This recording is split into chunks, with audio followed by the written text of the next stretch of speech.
Connecting the continent. Network Africa from the BBC.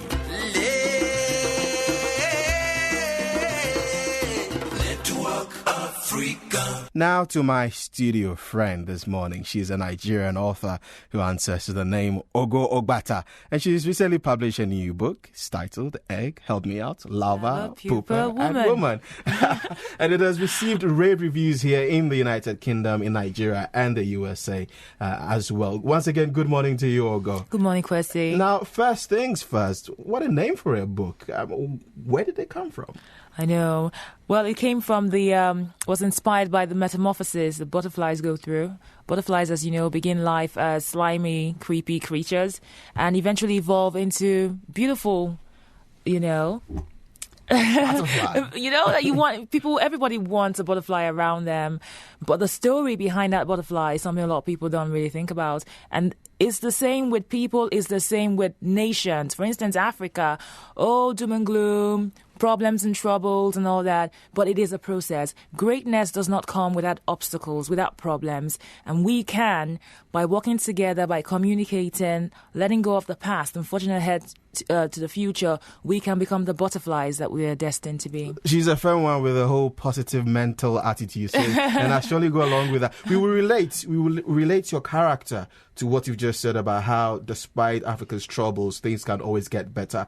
But first, let's talk about the central character in your book, in Nkiru, a woman. First of all, I want to know what the name means, because it gives us a clue to the substance of your book, doesn't it? Definitely. Nkiru means in Igbo, in the Igbo language, the future is supreme. So it goes back to the message.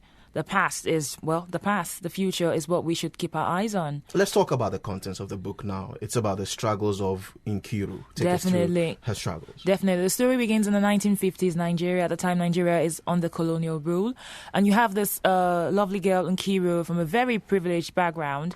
And then her world begins to fall apart. Her family fall on hard times. She's separated from her only sister, goes off to live with a relative in Lagos.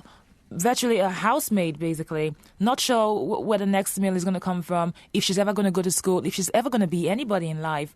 But through determination and, action and, just a positive attitude, this woman defies all the odds. She goes through so much in this book. Think whatever you can think of, she goes through all of that. A lot of violence, domestic violence, which is very common. Violence against women and children is very common in Africa and indeed everywhere in the world.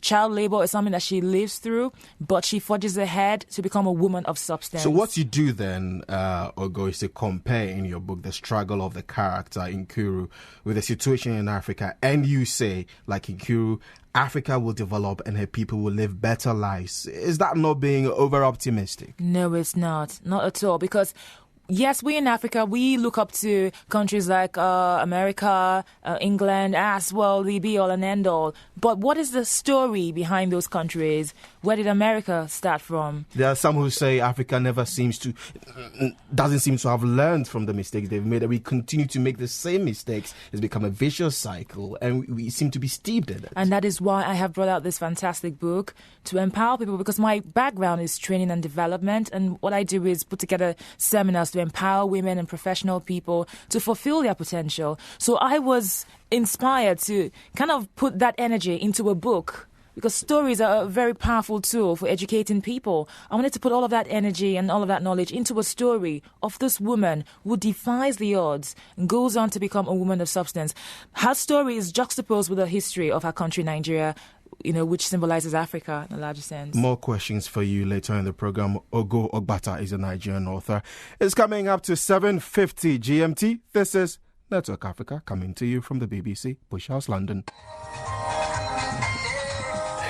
Chris Ewoko there in the thick of the carnival action in Abuja, and I have a text message from a listener in Nigeria who says, I cannot imagine people in Nigeria dancing in the name of a carnival instead of praying for the legislators who are after their selfish interests. Back to you, Ogo. You see, the realities for him in Nigeria is it's so harsh that he can't afford, he doesn't share the kind of optimism that you put across, for instance. I know, I hear what he's saying, but at the same time, you cannot pray for 24 hours in a day. Sometimes you have to take out time to celebrate what's working and what's positive, and that keeps you going.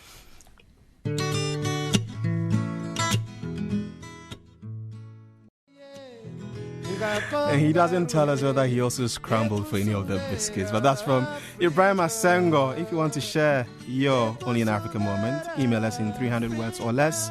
The address is network.africa@bbc.co.uk. Is your book on the shelf yet? Very soon it will be on the shelves. At the moment, it is available through Amazon.com and Amazon.co.uk, as well as my website, elpwoman.com.